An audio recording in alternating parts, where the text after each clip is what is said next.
बच्चों, आज हम अध्ययन करने वाले हैं कक्षा 12वीं की यूनिट 5 में अध्याय 11 जीव और समष्टियां एक सारांश के रूप में। इससे आप अध्याय को बहुत अच्छे से समझ पाएंगे। इसके नेक्स्ट वीडियो में हम आपको इकोसिस्टम और बायोडायवर्सिटी की जानकारी देंगे। इसके लिए आप चैनल को लाइक और सब्सक्राइब जरूर करें और बेल आइकन को क्लिक करें, जिससे बायोलॉजी की अपडेट आप तक पहुंचती रहे। तो आइए शुरू करते हैं इस चैप्टर को।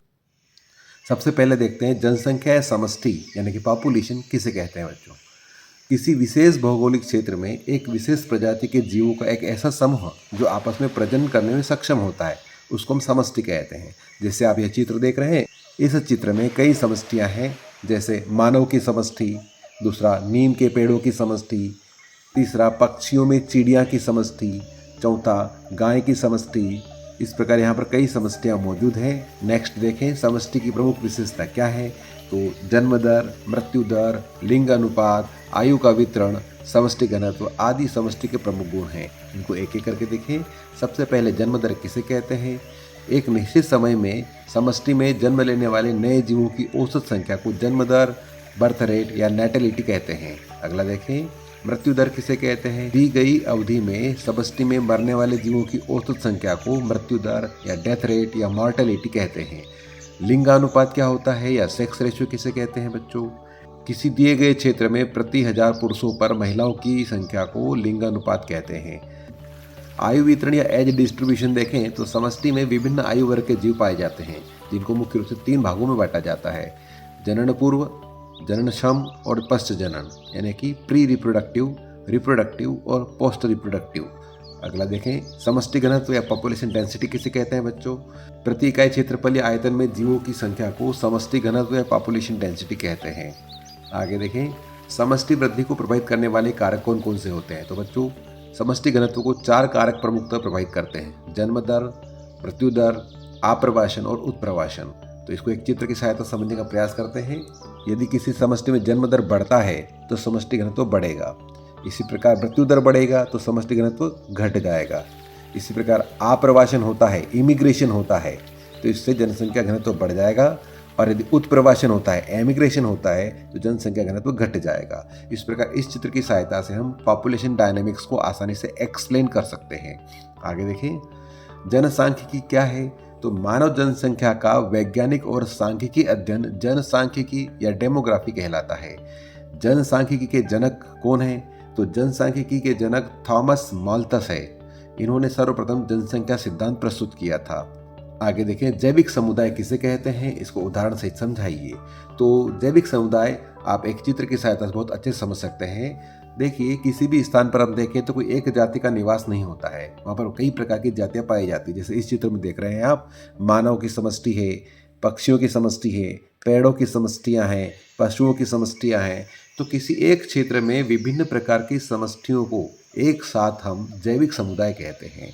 एक उदाहरण के तौर पर आप तालाब को देखें या जंगल को देखें या घास के मैदान को देखें, तो इनमें सभी जो पेड़ पौधे होते हैं, जानवर होते हैं, कीड़े होते हैं, कवक होते हैं, बैक्टीरिया होते हैं, ये सभी जीव मिलकर जैव समुदाय का निर्माण करते हैं। अगला देखें शून्य जनसंख्या वृद्धि कब होती है। जब किसी समष्टि में जन्म दर और मृत्यु दर समान होता है तब उसमें जनसंख्या वृद्धि नहीं होती है, और इसी को हम शून्य जनसंख्या वृद्धि कहते हैं। अगला देखिए जनसंख्या वृद्धि किसे कहते हैं। तो समय के साथ किसी समष्टि में जीवों की संख्या जब बढ़ती है तो इसको हम जनसंख्या वृद्धि कहते हैं। इसके लिए हम 2 प्रकार के ग्राफों का अध्ययन कर सकते हैं। घातीय वृद्धि वक्र क्या होता है या एक्सपोनेंशियल ग्रोथ कर्व क्या होता है। जब किसी स्थान पर संसाधन असीमित मात्रा में उपलब्ध हो तब वहाँ पर जनसंख्या बहुत तेज गति से बढ़ती है और सामान्यतः यहाँ पर जे आकार का वृद्धि वक्र प्राप्त होता है। इसी को हम चर घातांकी वृद्धि वक्र या घातीय वृद्धि वक्र या एक्सपोनेंशियल ग्रोथ कर्व कहते हैं। इस प्रकार की वृद्धि को यदि एक ग्राफ पर प्लॉट करें तो एक अक्ष पर समय को दर्शाएं और एक अक्ष पर समष्टि घनत्व को लें, तो यहाँ पर जे आकार का वृद्धि वक्र प्राप्त होता है बच्चों। इसी को हम घातीय वृद्धि वक्र कहते हैं। यहाँ पर यह रेखा संसाधनों को दर्शा रही है और जब संसाधन असीमित मात्रा में उपलब्ध होते हैं तो जनसंख्या तेजी से बढ़ती ही जाती है, और इसको एक सूत्र के द्वारा व्यक्त कर सकते हैं dN/dt = Rn। ठीक है। अगला देखें संभार तंत्र या सिग्मॉइड वृद्धि वक्र या लघुगणकीय वृद्धि वक्र या लॉजिस्टिक ग्रोथ कर्व क्या होता है बच्चों। इसे इस ग्राफ के द्वारा हम समझ सकते हैं कि जब आप किसी समष्टि का अध्ययन करेंगे तो आप पाएंगे कि वहाँ पर संसाधन सीमित मात्रा में उपलब्ध होते हैं और ऐसे में वहाँ पर वास्तविक वृद्धि होती है। जिसको हम संभार तंत्र सिग्माइड वृद्धि कहते हैं।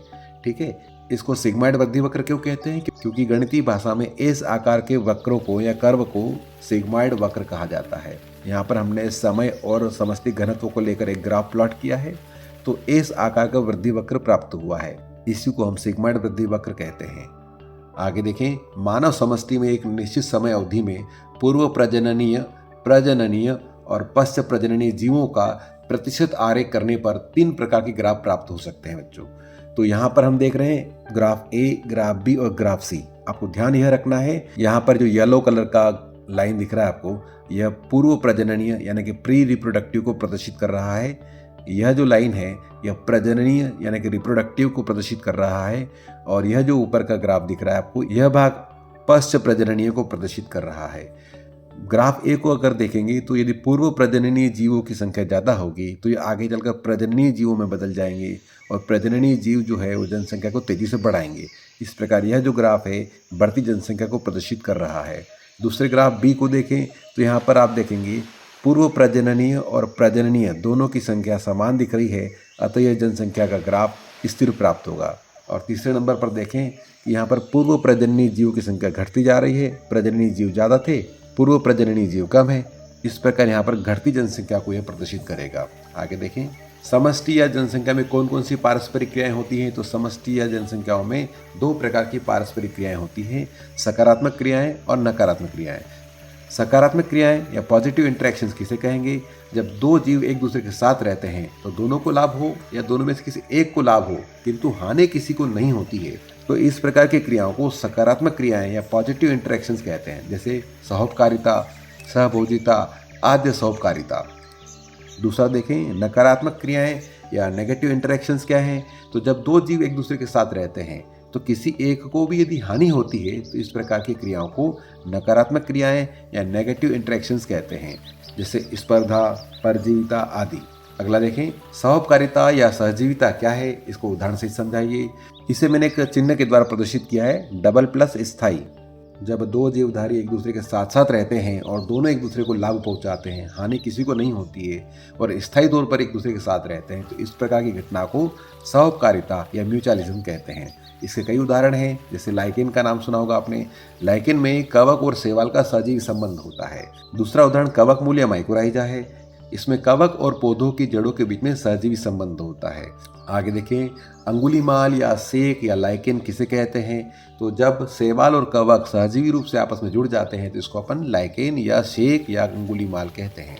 इसमें शैवाल कवक को भोजन उपलब्ध कराता है, बदले में कवक शैवाल को जल और खनिज लवण उपलब्ध कराता है। आपने कई बार चट्टानों के ऊपर या पेड़ों की छालों पर इस प्रकार से हरे हरे पेचेस या चट्टे देखे होंगे, ये सामान्यतः लाइकेन या सेक के होते हैं। अगला देखें, कवक और उच्च श्रेणी के पौधों की जड़ों के बीच सहजीवी संबंध क्या कहलाता है? तो कवक और उच्च श्रेणी के पौधों की जड़ों के बीच जो सहजीवी संबंध बनता है इसको हम माइकोराइजा या कवक मूल कहते हैं। यहाँ चित्र में आप देख रहे हैं, यह पेड़ की जो जड़ें हैं, इन जड़ों के साथ में यह कवक जुड़ गया है। यह कवक क्या करता है?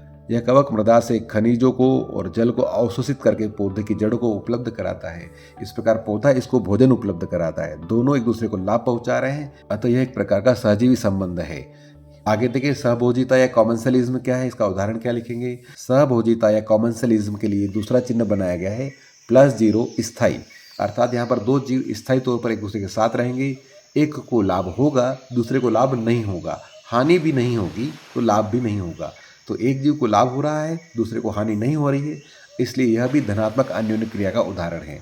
उदाहरण के लिए आम के पेड़ पर ऑर्किड। तो बच्चों यहाँ पर आप देख रहे हैं एक पेड़ के ऊपर ऑर्किड का पौधा दिख रहा है। ऑर्किड का पौधा स्वयंपोषी प्रकाश संश्लेषी होता है, अपना भोजन स्वयं बनाता है। साथ ही इसकी वायवीय जड़ों में वैलेमन ऊतक पाया जाता है जो आर्द्रताग्राही प्रकृति का होता है और वातावरण की नमी यानी पानी को सोख लेता है, अर्थात जल यह वातावरण से प्राप्त करता है और भोजन खुद बना लेता है। इस पौधे से कुछ भी प्राप्त नहीं करता, केवल यह इसके ऊपर टिका हुआ है। इस प्रकार इस पौधे को इस ऑर्किड से कोई नुकसान नहीं हो रहा है, किंतु इस ऑर्किड को इस पौधे से फायदा जरूर हो रहा है। क्या फायदा हो रहा है? इसको टिकने के लिए आधार चाहिए, ये जमीन पर उगता नहीं है तो सामान्यतः पेड़ों पर सहारा ले रहा है, इसलिए यह सहभोजिता का उदाहरण होगा। सहभोजिता के बाद देखें हम आद्य सहोपकारिता यानी प्रोटोकॉपरेशन क्या होता है। आद्य सहोपकारिता यहाँ पर हमने एक चिन्ह दर्शाया है ++ अस्थायी, अर्थात यह दो जीवों का एक ऐसा संबंध है जिसमें दो जीव एक दूसरे के साथ रह भी सकते हैं और नहीं भी रह सकते हैं। जब दोनों जीव एक दूसरे के साथ रहेंगे तो दोनों को लाभ होगा, किंतु यदि अलग अलग होते हैं तो इससे किसी को नुकसान नहीं होता है। इस प्रकार यह एक प्रकार का वैकल्पिक सहजीवन है। इसके कई उदाहरण हैं, जैसे समुद्री एनीमोन और हर्मिट क्रेब, मगरमच्छ और प्लावी पक्षी, बगुला और भैंस या मवेशी। जैसे चित्र में आप देख रहे हैं, गेंडे के शरीर पर पक्षी बैठा हुआ है, तो पक्षी क्या करता है, उसके शरीर से परजीवियों को खाकर उसको राहत देता है। इस प्रकार दोनों का साथ में रहना जरूरी नहीं है, लेकिन दोनों जब साथ रहते हैं तो गेंडे को परजीवियों से मुक्ति मिल जाती है और पक्षी को भोजन मिल जाता है। दूसरे चित्र में आप देख रहे हैं, बटरफ्लाई पुष्प से भोजन प्राप्त कर रही है, किंतु यह इसी पुष्प से भोजन प्राप्त करे जरूरी नहीं है, किसी अन्य पौधे से भी प्राप्त करती है।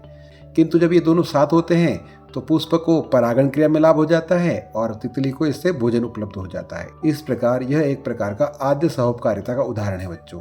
आगे देखें, परजीविता किसे कहते हैं, तो यह एक प्रकार का ऋणात्मक अन्योन्य क्रिया है। इसके चिन्ह को देखें तो एक जगह प्लस और एक माइनस लिखा है। इसका मतलब जब दो जीव एक दूसरे के साथ रहते हैं तो एक को लाभ होता है किंतु दूसरे को लाभ नहीं होता, हानि जरूर होती है। जैसे जूं मानव का बाह्य परजीवी है। पौधों में देखें तो अमरबेल एक पूर्ण स्तंभ परजीवी पौधा होता है जो दूसरे पोषक पौधे के ऊपर जाल बनाकर रहता है और उससे भोजन और जल दोनों प्राप्त करता है। पहले चित्र में आप बहुत सारे अमरबेल की लताओं को देख रहे हैं, जबकि दूसरे चित्र में आप देख रहे हैं अमरबेल दूसरे पौधे के तने पर लिपटा हुआ है और उसे भोजन प्राप्त कर रहा है। इस प्रकार आपने कभी कोयल के बारे में सुना हो तो कोयल अपने अंडे हमेशा कुएं के घोंसले में देती है, जो एक प्रकार की ऋणात्मक अन्योन्य क्रिया का उदाहरण है। यह घोंसला परजीविता कहलाता है। अगला देखें, प्रतिजीविता या एमेंसेलिज्म का उदाहरण, तो पेनिसिलियम और बैक्टीरिया एक प्रकार की प्रतिजीविता का उदाहरण है। पेनिसिलियम जो होता है वह पेनिसिलियम नोटेटम नामक कवक से प्राप्त होता है और यह बैक्टीरिया को नष्ट करने का काम करता है। इस प्रकार यह भी एक प्रकार की ऋणात्मक अन्योन्य क्रिया का उदाहरण है। स्पर्धा या कंपटीशन क्या होता है, तो यह भी एक प्रकार की ऋणात्मक अन्योन्य क्रिया है। स्पर्धा हमेशा सीमित संसाधनों जैसे भोजन, स्थान आदि के लिए होती है। तो स्पर्धा का मुख्य कारण क्या होगा, स्पर्धा या कंपटीशन का मुख्य कारण सीमित संसाधन होगा।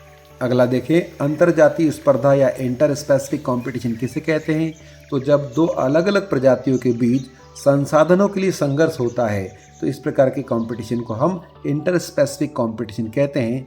जैसे एक खेत खलियान में हमने जब एक फसल लगाई है तो उस फसल के पौधों के बीच बीच में कुछ खरपतवार उगाई है। फसल और खरपतवार के बीच में जल, खनिज लवण और अन्य पदार्थों के लिए कंपटीशन हो जाएगा। आगे देखिए, छद्मावरण क्या होता है। कुछ जीव शिकारियों से बचने के लिए या शिकार करने के लिए अपने परिवेश के अंदर वो छुप जाते हैं या अपनी बनावट इस प्रकार कर लेते हैं जिससे वह प्रकृति में छुप जाया करते हैं। तो इस प्रकार के अनुकूलन को ही हम छद्मावरण या मिमिक्री कहते हैं। इससे उनका रंग, आकृति, बनावट सब कुछ बदल जाता है और वह उस बैकग्राउंड में छुप जाते हैं। यहाँ पर एक चित्र दिख रहा है आपको।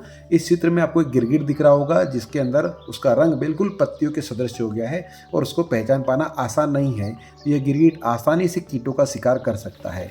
दूसरे चित्र में आपको स्टिक इंसेक्ट दिख रहा है। इसकी बनावट बिल्कुल स्टिक यानी लकड़ी की तरह है, अतः यह शिकार होने से आसानी से बच जाता है। आगे देखें, पौधे शाकाहारी जीवों से बचने के लिए कौन कौन सी विधियां अपनाते हैं। पौधे शाकाहारी जीवों से बचने के लिए मुख्य रूप से दो प्रकार की विधियां अपना सकते हैं। या तो वो आकारिकी परिवर्तन ला सकते हैं या कुछ रासायनिक बदलाव ला सकते हैं। तो आकारिकी परिवर्तनों की यदि बात करें तो उनके शरीर के ऊपर कुछ कांटे बन सकते हैं, जैसे कि आप ये देख रहे हैं चित्र। इस चित्र में एक पौधा जो है यह अपने पूरे शरीर पर बहुत सारे कांटे उत्पन्न कर लेता है, जिससे शाकाहारी प्राणी इसको खा नहीं पाते और इसके शरीर की रक्षा हो जाती है। दूसरा तरीका क्या हो सकता है कि ये पौधे कुछ ऐसे जहरीले रसायन का निर्माण करें जिनको शाकाहारी प्राणी यदि खाते हैं तो या तो वो बीमार हो जाते हैं या मर जाते हैं। इस प्रकार शाकाहारी प्राणी इनको देखकर पहचान लेता है या सूंघ कर पहचान लेता है और इनका शिकार नहीं करता। इस प्रकार पौधे शाकाहारी जीवों से बच जाते हैं। आगे देखें, इकोटोन क्या होता है। तो आप एक चित्र के माध्यम से इसको समझें कि इस चित्र में आपको दो अलग अलग पारिस्थितिक परिवेश दिख रहे हैं। एक ओर आप वन परितंत्र को देख रहे हैं, एक तरफ झील या नदी को देख रहे हैं। तो सामान्यतः क्या होता है, दो पारितंत्रों के बीच का एक ऐसा स्थान जहाँ पर दोनों समुदायों के जीव पाए जाते हैं, ऐसे तनावग्रस्त क्षेत्र को हम इकोटोन कहते हैं। तो यहाँ पर यह वीडियो समाप्त होता है बच्चों। ऐसे ही और अच्छे वीडियो के लिए आप चैनल को लाइक और सब्सक्राइब जरूर करें, जिससे आपको नए वीडियो मिलते रहें।